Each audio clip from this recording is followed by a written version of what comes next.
So thank you all for coming in. The Columbian is happy to welcome candidates for 18th District State Representative, Position 1.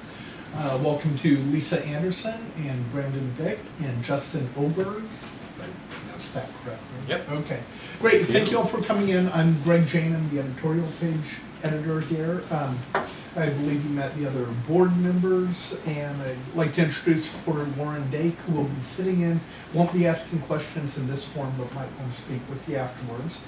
And final piece of housekeeping, we are videotaping this for use on our website for the benefit of our readers. We videotape all of our meetings and post them unedited. So that will go online. We'll get started. We'll begin with introductions. Take 1 to 2 minutes. Introduce yourselves, give a little bit of background, and explain why you are running for this position. And we'll start with Lisa. Okay. Well, I've lived in this area for basically all of my life. We grew up down in Vancouver, and then I moved out. When I was about 12, we moved out to the country and on a little homestead out there in Hawkinson. And I've been involved in politics from an early age. I did a lot of traveling with my parents when I was younger. We went to the Watergate hearings when I was 10, and we went to the Berlin Wall when I was 5. And I was given a lot of advantages. I have a college degree from the Evergreen State College. And recently I've gotten more involved in local politics. We fought the BPA when they were actually gonna go over on our property with the BPA line out there. Me and my brother both helped fight that, and a bunch of other good people out there. I'm just interested in getting more involved in politics. I've gotten involved with the Democratic Party the last couple of years, but I've also been involved with the Republican Party like 4 years ago. That's what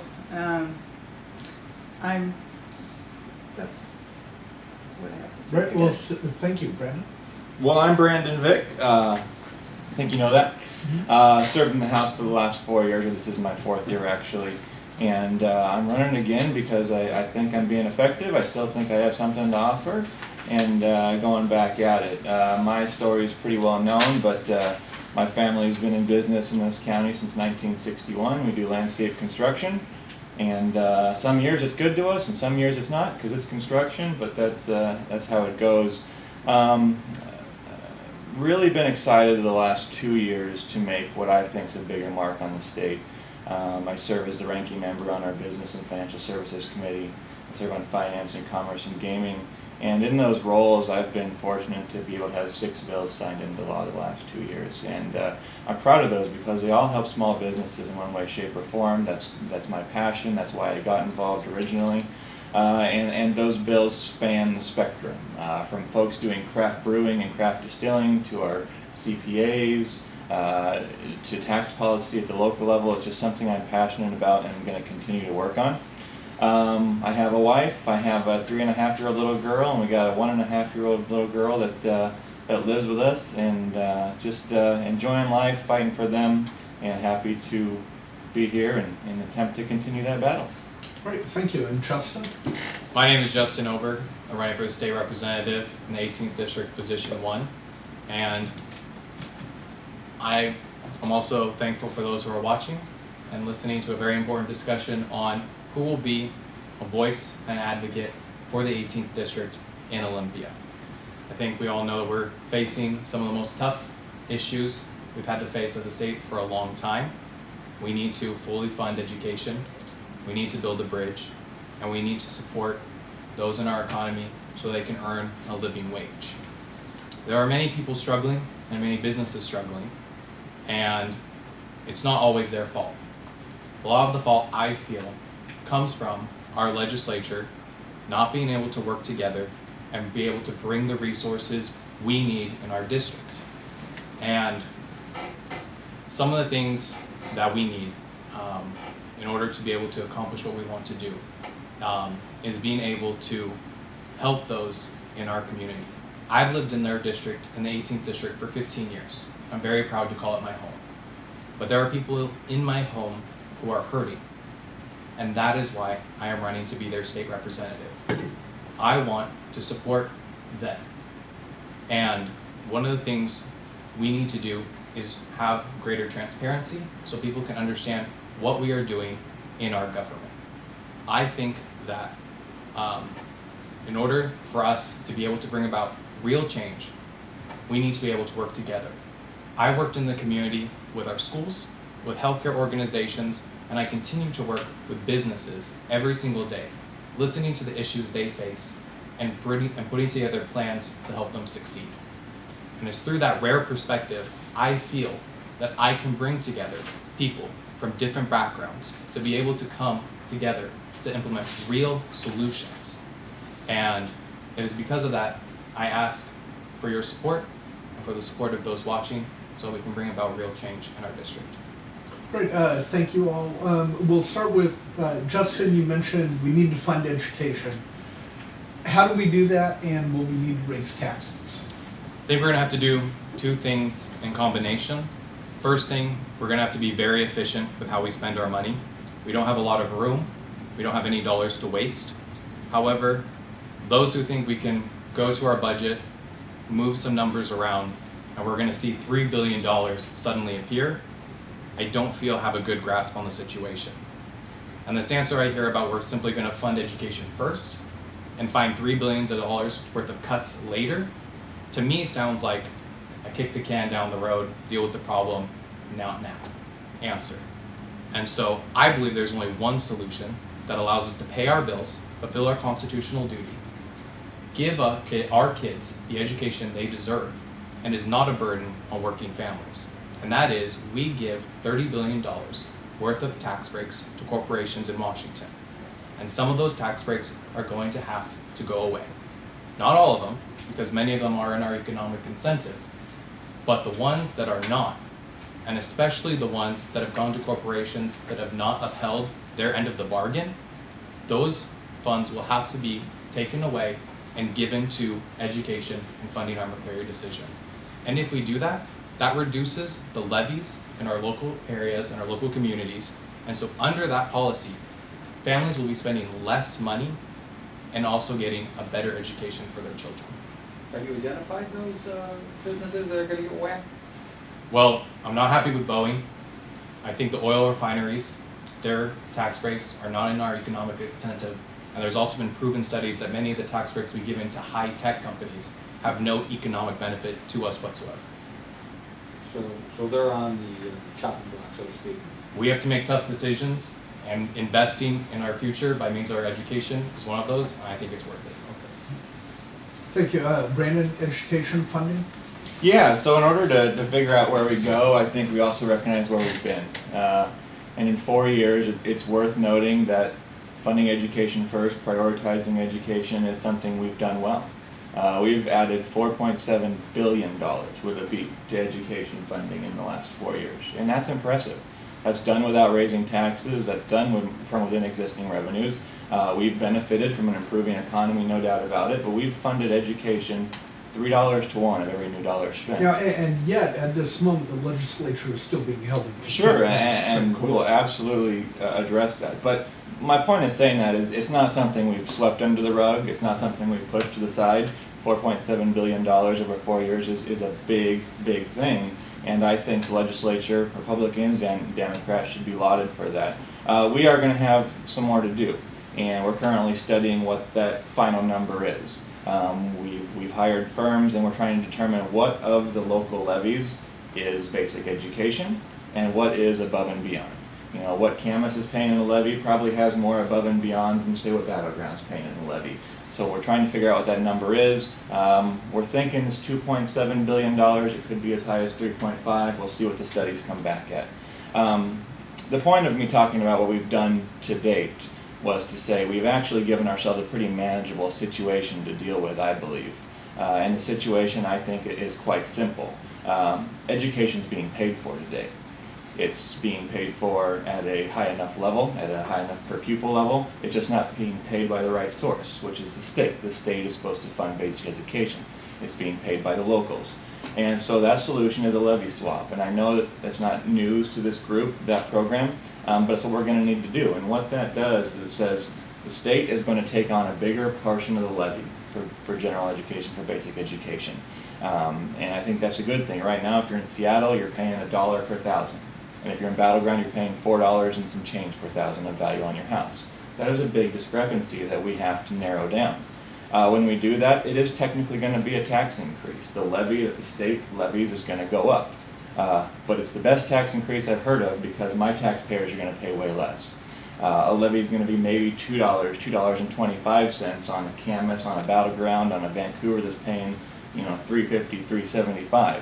And so when that number going down, leaving a little bit for the locals to play with if they want those, bigger and brighter programs, those maybe more high tech or more CTE or whatever they choose, that's great. But I think the solution, because of what we've done over the last 4 years, is within our grasp.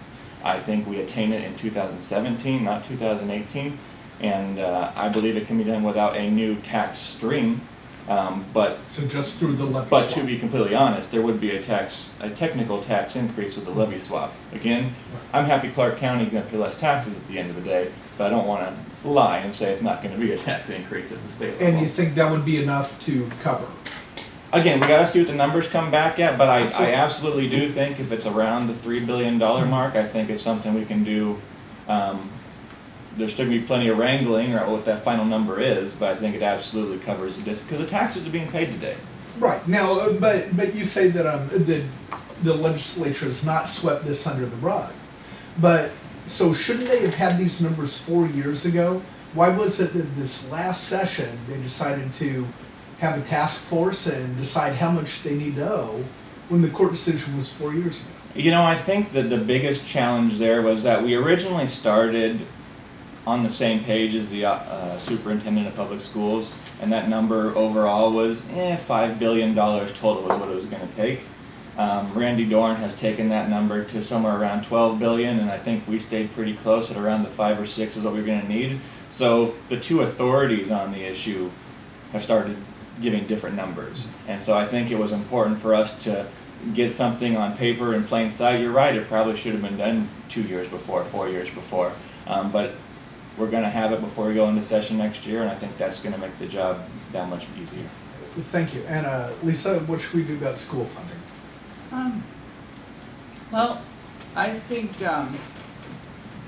that the education is a constant struggle for getting education funding. I mean, they're having it in Oregon too, if you look in the paper. I mean, it's a constant battle because it's the biggest spending thing in the state. So I don't think there's an emergency or that kind of thing. I do not support capital gains taxes, or the more extreme would be a state income tax. I don't agree with either of those. They have had a $308 million surplus for the biennium ending in 2017, and revenues are constantly growing. I think that the House was working on taking care of like the kindergarten through a certain grade. But what should we do next? Well, I would prioritize spending. I would, we had the big the bipartisan Boeing bill. It was worth, $9 billion or so that goes through 2024. I don't know if those can be turned back, but I agree that these tax cuts for these different companies, there's like over 100 of them, I think, should be looked at, and that money should be repurposed to education if it needs to be. We do have a problem with the salaries of a lot of, like, I noticed the article in the Columbian last week about the inequity between women's salaries in the public employment and men. Men made a lot more, but they had examples of salaries for, like, the superintendent of the Evergreen schools was making $277,000 a year. That's about $23,000 a month for a public servant. That seems a little bit high to me. I mean, it seems like 150, 200 is probably, I mean, how much does a person need to live on, really? So that's something we always need to look at when we're talking about bureaucracies. We need to look at, well, how is the money being spent? Who controls salaries? I mean, who's making those decisions of what these people are making and the increases in, you know, their pay year after year. So those are things we always need to look at in terms of these kind of Okay. funding Thank you. processes. And I do want to talk a little bit more about this,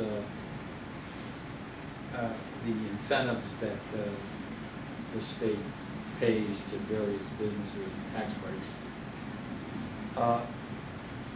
Because, you know, you could use actually Boeing as an example, that when states start to play hardball with some of these big companies, they end up in South Carolina. Ask Boeing. And so I'm trying to get a feel for, with all due respect, I'm trying to get a feel for this tough talk, you know, versus the reality over this issue. So are you willing to, and are we willing to gamble that companies are just going to pick up and head to South Carolina or Mexico by basically cutting them off here with the tax breaks? We'll start here.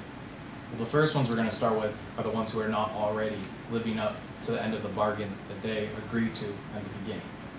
And then, because if they're already moving jobs away when they said they were not going to, then there does need to be some punishment for that, with their tax breaks going away.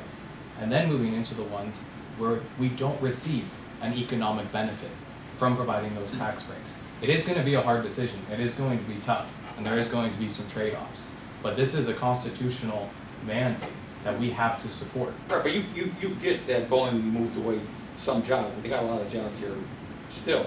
So if you punish them for moving those jobs away, you're willing to risk them moving the rest of the jobs that they currently have here away as well. Well, it's risk that, or risk not having a generation of educated students being able to be skilled and perform in our marketplace. So there's risks and trade-offs Okay. in any decision, so that is a risk. All right. But to me, it's well worth it. Okay. What's your thoughts on what I just said? Great. The reason we have tax incentives the way we do is that the B&O tax is broken.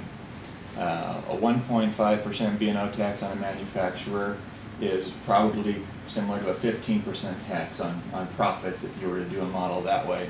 And so that's a program that we unfortunately have not been able to cure, although myself and Representative McEwen have been working our best to try and solve the B&O problem we have here. But for Boeing, I mean, for me, this was a no-brainer. Aerospace is 11% of our state GDP. That is massive. And the amount of people Boeing employs in this state is north of 80,000. I mean, it's a big industry. I don't think of these tax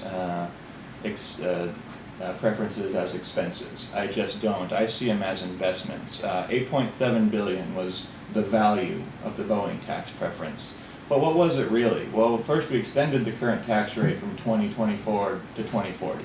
That's all we did. We didn't give them an extra tax break. We said, stay here 16 more years, build your 777. We're going to keep the same agreement we've had. But the reason I don't see it as an expense and I see it as an investment is that 8.7 break that we gave them is going to bring in $21 billion in tax revenue. That's massive for local school districts, for the state budget, for building roads, for doing all those things. I mean, if you offered me a 3-to-1 deal on my investment, you'd probably get charged by the SEC for, you know, promising something you can't fulfill. But it makes total sense to me. Do we all have some issue with some of the jobs Boeing shipped? Absolutely. Should some of those engineers, you know, come back here instead of being in Florida? Absolutely. But they are holding to the letter of the deal. They are holding to the letter of the deal. Maybe the deal could have been better for the state, but they're holding to the letter of the law. We're getting a great return on the investment, and we have Boeing in Washington State. I mean, that is amazing. Lisa, your view on? Well, I mean, we want these companies to stay here. I think Boeing did move some of their companies, even though they got the tax break. I understand. So it didn't necessarily keep them here, and that's a lot of times what happens. I also want to point out that I think Brandon Vick, I looked over your PDCs and I think you know, Boeing is one of your donors. So that's something we need to be aware of. Sure. Because that's a factor with anybody who's running it, anyone that's been in for a while, in government for a while, is that they So then, if you were in office and Boeing wanted to contribute to you, would you decline it? If I thought it would change my objective opinion of the situation, then I probably would reject it. But if I thought, I am gonna make some of those kind of decisions.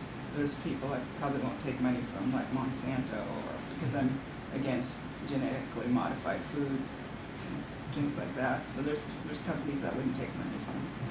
Yeah, definitely. Well, let's get into some bridge talk, because Let's play bridge. yeah, or if you got the cards, we can play bridge. More comfortable with pinochle, so. It's easier than I'm bridge. a poker guy myself. Oh, well, if we're going there. Yeah. So we'll start with Justin. I mean, there's a lot that we and probably will get into with the bridge, but you know, there's talk about an East County bridge and West County bridge and an I-5 replacement bridge, and whether or not there should be light rail or light rail ready. A lot of questions. So let's sort of start slogging our way through it.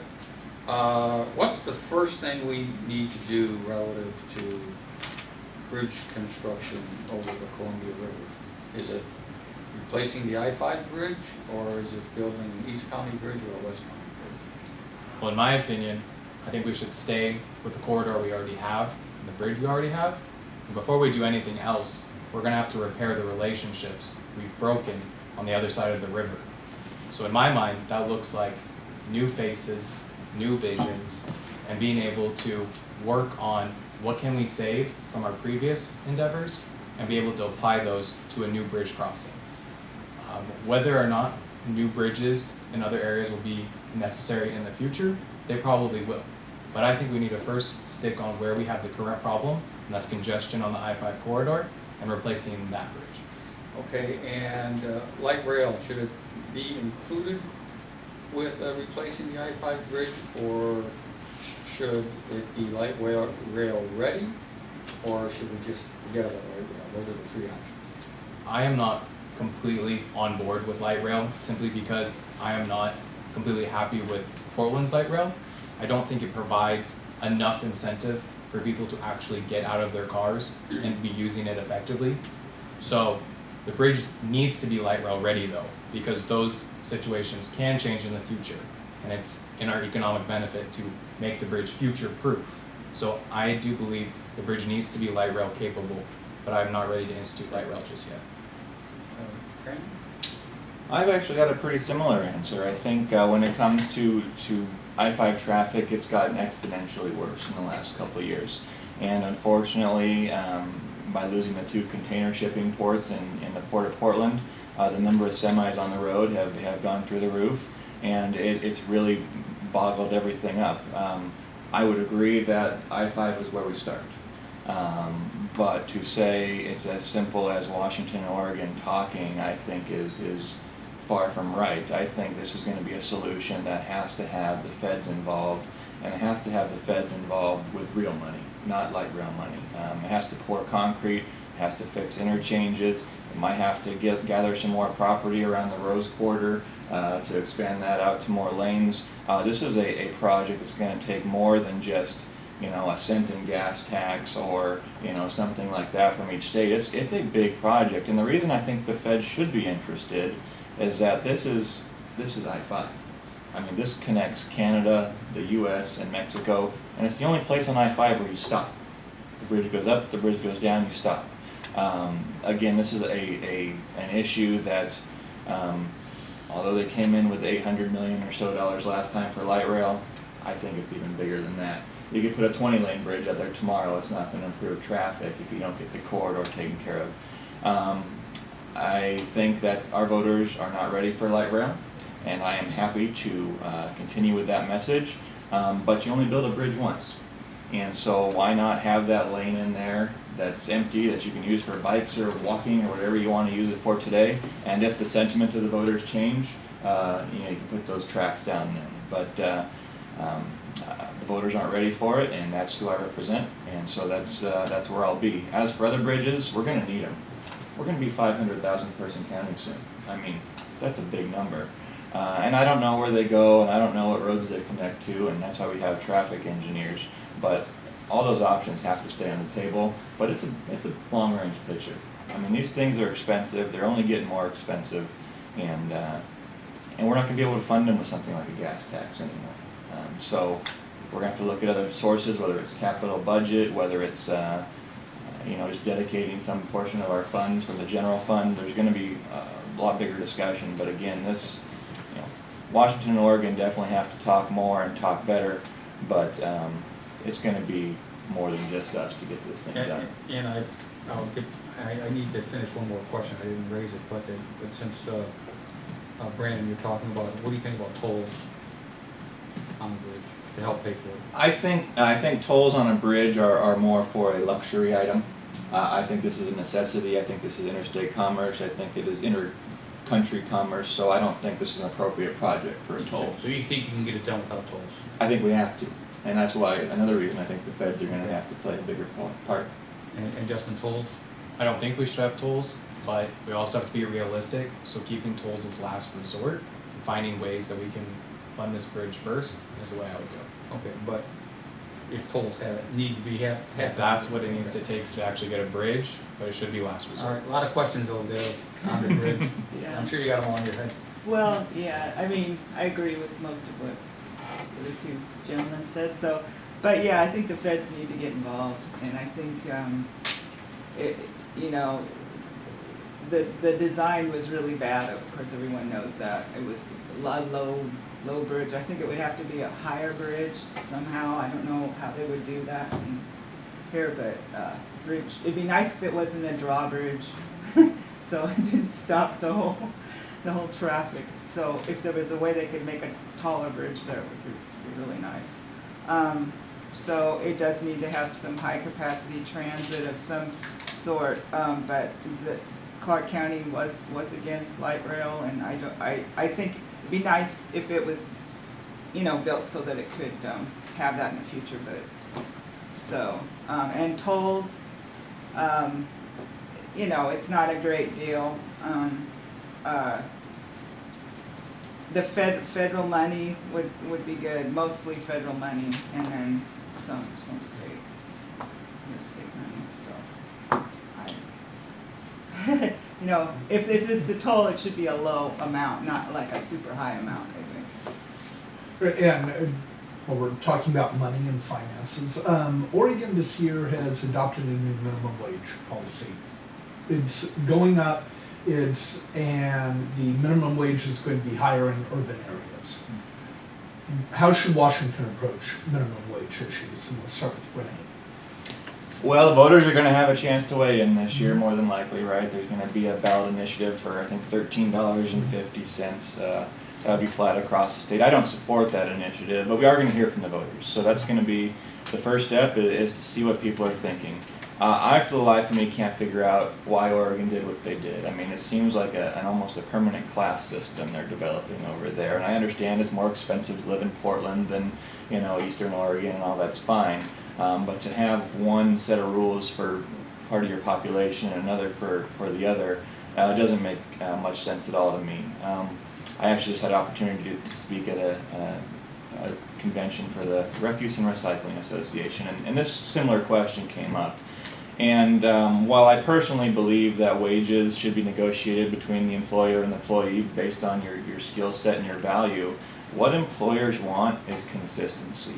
And what we can't have is this patchwork quilt that we're developing in Washington, where if you're a truck driver and you drive your truck into Seattle, you make one wage, Tacoma you make one wage, Vancouver you make another wage. That just doesn't work. It doesn't make sense. It doesn't provide a hospitable climate. So, I mean, at the end of the day, I think our system right now is more than generous. We have the automatic price inflator. We have I think the second highest minimum wage in the country now. But we shouldn't be dwelling on this either. I mean, we have a population where between 2 and 3% of the population makes minimum wage. That's not a majority, that's not families living on a minimum wage, it's 2 to 3%, which tells me, and 2% of those, 66% of those 2 to 3% cycle out. They move on, they move up. So for me, it's providing those educational opportunities and the career opportunities to advance. I don't want to keep you flipping burgers. I want you to get that technical training and go do whatever you need to do. Be a welder, be an app designer, be a salesman, whatever works for you. That's where I want to focus my energy. So I like the system we have, and I think it's working for us. Thanks. Lisa, thoughts on minimum wage? I think that we've had a good minimum wage in this state. I mean, it was higher, yeah, it was been up to around $10 an hour. I don't know exactly what it is. But I think it should be a gradual increase as it has been. I think it's been fairly generous, and I think to continue kind of on the track it's been in the past is fine. I don't think we need like a $15 right now, like immediately kind of thing. Because I think it does have a huge effect on the economy and business when you go too fast on these things. Justin? We do have the second highest minimum wage in the country, and that's not a good thing because our minimum wage is still lower when adjusted for inflation than it was 30, 40 years ago. People are more productive, are working harder, and are making less money. So I do think there needs to be an increase in the minimum wage. I like the initiative. It is over time, slowly increased so businesses can adjust to $13.50. But I do believe $15 an hour is the goal somewhere in the future.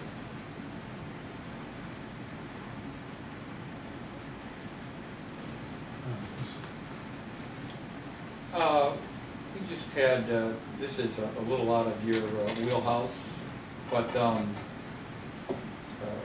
just curious about your opinion on the recall election that Tom Milkey just filed.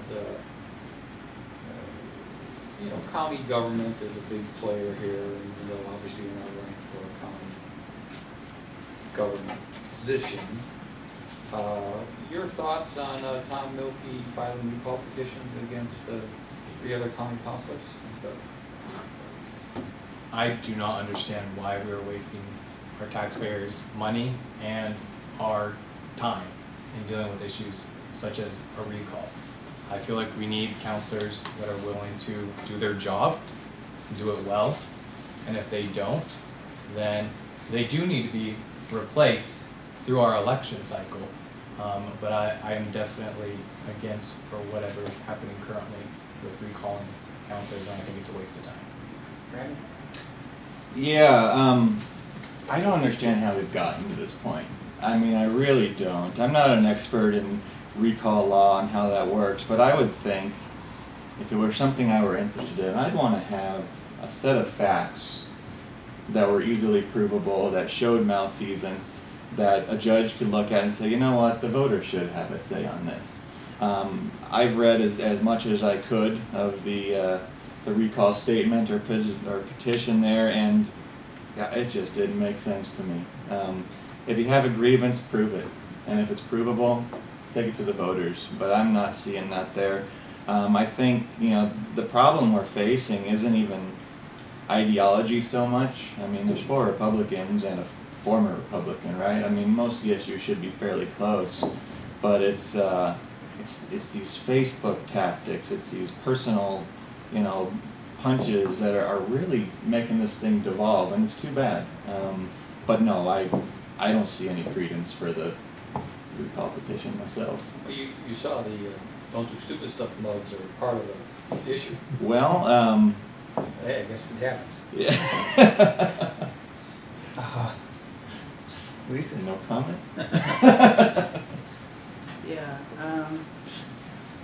Yeah, I've done quite a bit of study of David Medor and the goings on. I was at the Republican County Convention 4 years ago, and I saw how the Republicans treated Mark Bolt there. I'm probably the only Democrat in Clark County that was there, but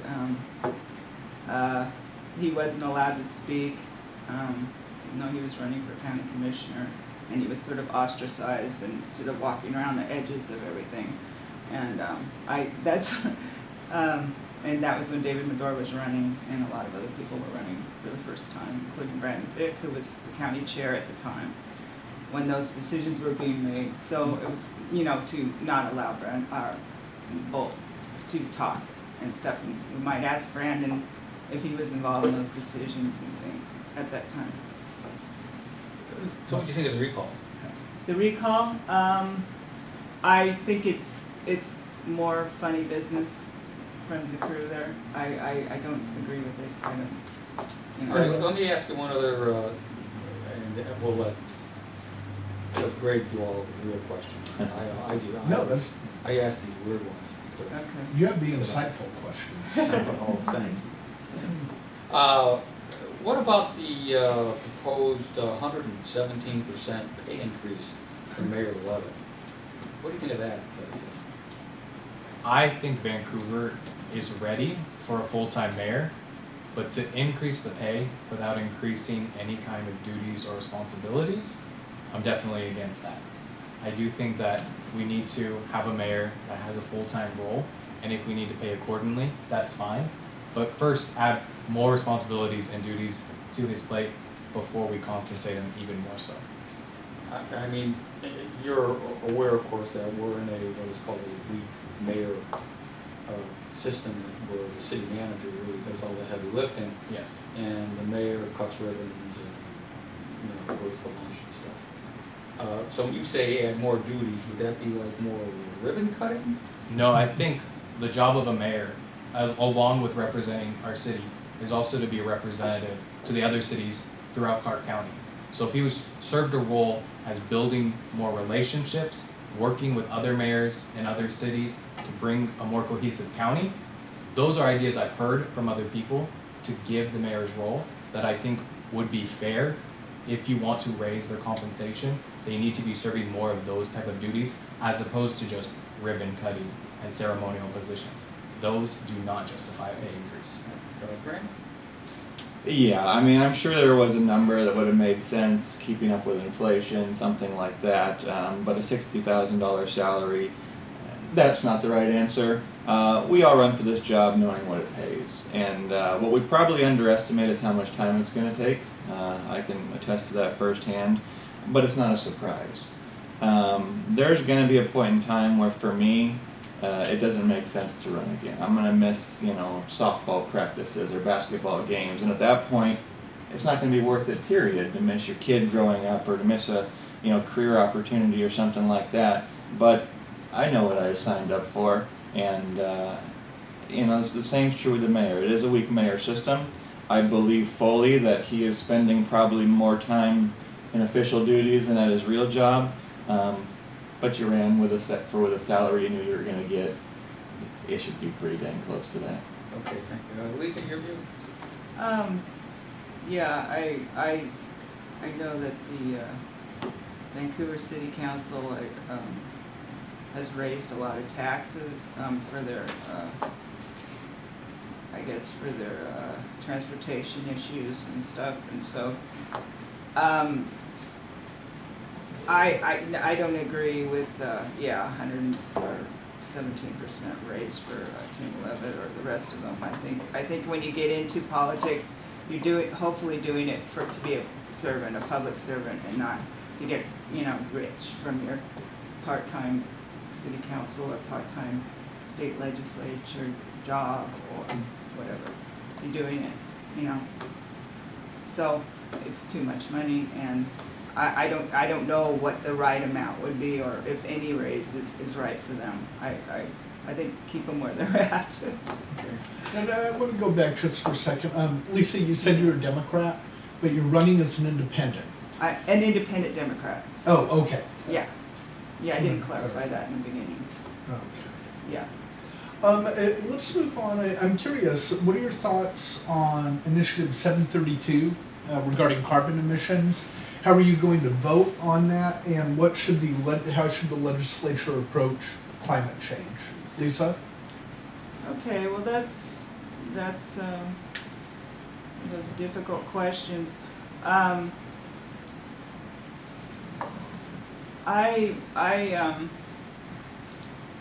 believe that we're one of the lowest emitter states, carbon emitters, and so I don't think it's very useful in this state because we run on mostly hydro electricity, which is zero carbon, and we have that gas,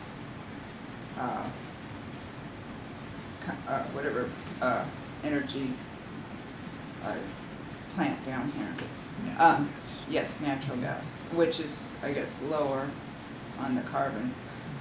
So I don't think it's a big issue in Washington, and I don't think I would vote for a carbon tax in Washington right now. Brandon? So I-732 is interesting. I'm firmly opposed to it, but it was referred to the legislature to start with. And what was evident then, which was only a few months ago, was that most all of the supporters are jumping ship from this thing. And there's various reasons why. Some folks who believe we need more revenue, more taxes, have jumped ship because they realize that manufacturers and Boeing get an even better deal if I-732 passes. Their tax rate goes down to something like 0.001. I mean, it's pretty impressive. So the folks who were on board that then found that out have jumped ship pretty quick. The comment was made about Washington being a low emitter. I think we're fourth in the nation. And I think we're that way not only because we're environmentally conscious, we like to go hike, we like to water ski, we like to do all these things, but prosperity allows you to be conscious of the environment. And as we are prosperous, as new employers move in, as we do regulate a little more, which isn't always a bad thing, our environment benefits from that. When TransAlta goes offline and there's no more coal-fired power, we're going to be the cleanest state in the country. And you can always do better, but at what expense? Everything kind of, winds up with a cost-benefit analysis. What's your return on investment? That's how I look at a lot of these issues, and I think we're already leading the way. We can look for affordable ways to continue to do that, but a new tax on carbon that will quite honestly hurt those people that some of these, help the lower class policies are trying to help, the people in manufacturing, the people in manual labor, the people out there in farming. Carbon taxes is going to hit them the most and the hardest and quite honestly take their jobs out of the state. So against 732, I think we're doing a good job. And again, we'll be number one in a matter of months when the coal plant goes offline. So. Justin? Well, I'm in favor of a carbon tax. I think it forces us to have a more long-term approach in how we approach not only our economy, but our environment. We need to be taking steps in investing in non-dying energies. And I think the carbon tax incentivizes us to do that. There are tax cuts to small businesses and to working families within the initiative. And I believe, and I support it, that it will be most effective for our economy and our environment in the long run. Can I ask you each to tell me someone in the legislature who you admire and who you would consider to be a role model? I definitely appreciate the role of Sharon Wiley. I think she's done an amazing job of highlighting the regressive tax system we have in Washington, where lower unemployed or low working families are literally paying a higher effective tax rate than many wealthy individuals. And I think that is something that we definitely need to be taking a look at and that she has been a big advocate for. I think my closest confidant in the legislature is Paul Harris. We don't see eye to eye on every issue, but I think he's a stand-up guy with a great institutional knowledge. But if there's someone that I'm truly admiring, it has to be our leader, Dan Christensen. I see Dan as similar to me, except for 6 inches taller. But he is a true conservative. I mean, he is a true conservative that is one of the nicest guys you're going to meet, that is respected by everybody. And that's how I really feel like I've tried to pattern my time in the legislature. I'll put my voting record up against anyone if they want to have that measuring test, but I know I can go to any of the 98 members of the House, sit down, have a conversation at the end of the day. Maybe we'll agree, maybe we won't, but we'll part friends. And I think that's what we need, is more of that. Our votes are our votes. Our Facebook is, for me, pictures of my kid. And that's where it ends, you know. So Dan Christensen, our leader, is definitely someone I want to pattern myself after. I don't think I have one. I appreciate watching some of the other people that have been in office the last 5 years. I appreciate, you know, they seem to enjoy it very much, like Ann Rivers and Linda Wilson and even Liz Pike. But I haven't been involved enough personally with any of them to really have a favorite at this point. And also, I didn't mention any Democrats, but I mean, I'm aware of Sharon Wiley and some of the different ones, Jim Moeller. And so I don't think I have one. So Brandon, one more special question for you. Uh-oh. Lucky you. What's your take on the local Republican Party here? Is it working okay from your standpoint, and what would you do to improve things? You know, we're having some growing pains. I mean, obviously, I was in that role at one point, and I tell you what, it's not easy. When I was in that role, it was kind of the Ron Paul revolution was coming up with us, and we had a lot of inter-party struggles to deal with, and we got through some of them. We didn't get through some of them, but for me, there's always been kind of a tried and true rule that you support your incumbents, you know? I mean, if they've done something to really go off the reservation, go ahead and address that. But that's where I really am seeing a struggle is the folks who are there are doing a good job. You know, the 80-20 rule, right? Reagan's rule, the 11th commandment. You know, the party has every right to do what they want. And if there's an election coming up with an open seat, or there's someone who hasn't behaved up to the Republican standards, that's their role, that's their right. They have PCOs, they can do all those type of things. But I just wish, and maybe it's a two-way street, but I just wish there'd be a solidifying around the incumbents who are out there doing a good job, and quite honestly leading the state in a good direction in the Senate, and with any luck, leading the House next year. I mean, these are our big things that are going to take Washington from a state that was supermajority blue not too long ago, headed in a right direction, and it's still Washington. You know, we're not legislating in Oklahoma. We're not in a state like that. So we're going to take losses. We're going to get victories, but I think the track record is looking pretty good. So I just wish, again, as an incumbent, but knowing what some of my other fellow incumbents have dealt with, there would be a little more unity behind those guys. And the open races, you know. So you think that the Republican Party should solidify around Medora as an incumbent? You know, they've done that. You know, I think everyone has to be looked at individually. Are But you solidifying behind him? I'm growing a little more disenfranchised. I got to be honest, and I think this whole recall thing, while Milky is the one that filed it, You think he I think has stinks. the moxie to put that thing together? Here's what I know. I've read Facebook posts and I read that filing, and there sure seems to be a lot of crossover between the two. I think I don't think it was Milky on his own, not commenting on his moxie, but Okay. I think it's getting almost poisonous. I mean, I really do, and that's too bad. And in the legislature, we battle on ideas. I mean, that's what you do. You give floor speeches, you write your newsletters, you go after the ideas. And when you start going after the people is when you become ineffective. You know, I'm in the minority in the House, and if I want a bill passed, it's probably not in my best interest to go and absolutely lambaste the Speaker of the House or whatever, you know? And if I were on the wrong side of a 3-2 decision every time, I probably wouldn't go out there and call the three, you know, liberals or rhinos or whatever you're going to do. And it's also county politics, you know? I mean, we're talking land use and potholes and how much to pay to go to a park. And I understand there's political undertones to all those decisions, but like I said with the filing by Milky, I don't get how we got here. I mean, I really don't get how we got here. Thank you. Okay. Right, well, we'll move on to give us your final pitch, why voters should support you, and please mention any notable endorsements you would like. We'll start with Lisa. Okay. Well, I am running as an independent Democrat, and mainly I'm an independent in my philosophy. So I'm conservative fiscally, but I'm interested in moving us forward in some of these other areas. I am for, like I was for the expansion of Medicaid in the state, and I know Brandon wasn't, like in 2012.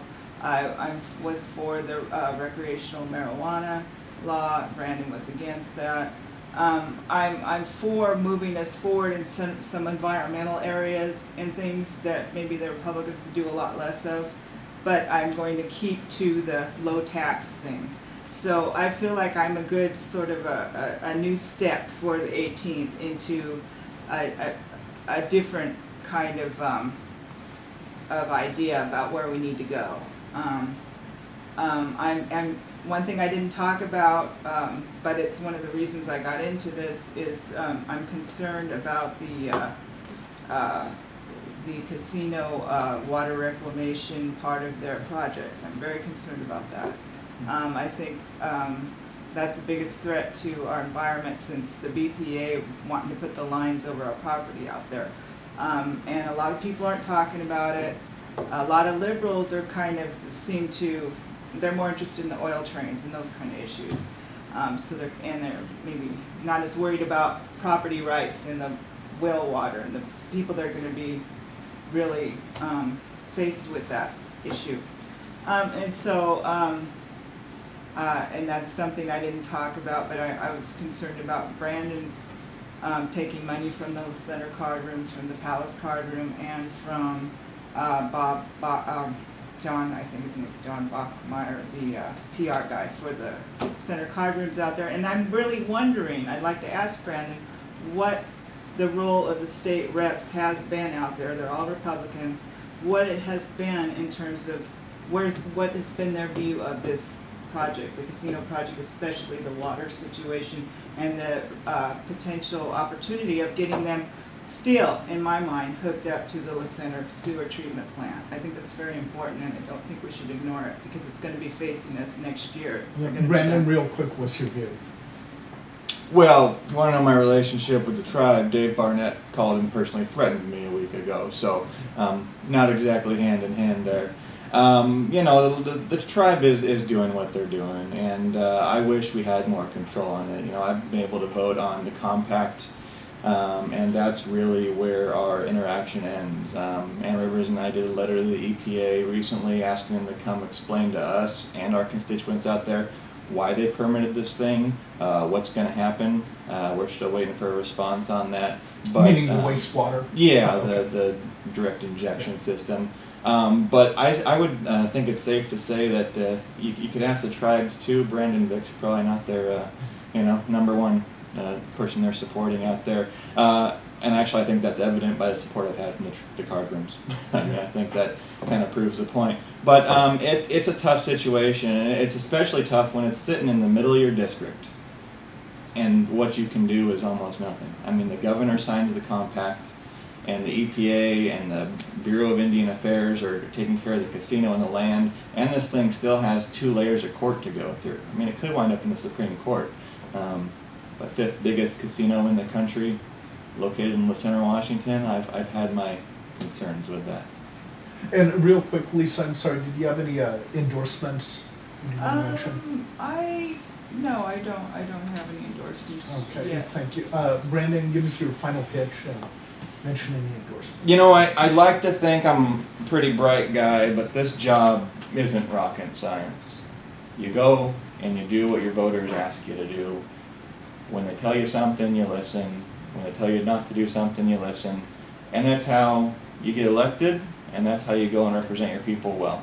I believe wholeheartedly that I've done what the people of the 18th District have asked me to do, whether it's on tax policy, environmental policy, housing policy, business policy. I think if you go to the average 18th District voter, I present my voting record and my case to them, they would say, job well done. I'm in this thing, like I have been since day one, to not only represent the people, but represent the small business community. That's where our growth is going to come from. We know that, it's proven, and that's where I think I've been most effective.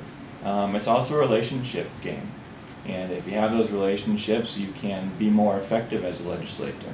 I would never argue that because I'm the incumbent, I'm the best choice, but I also think that track records are very important.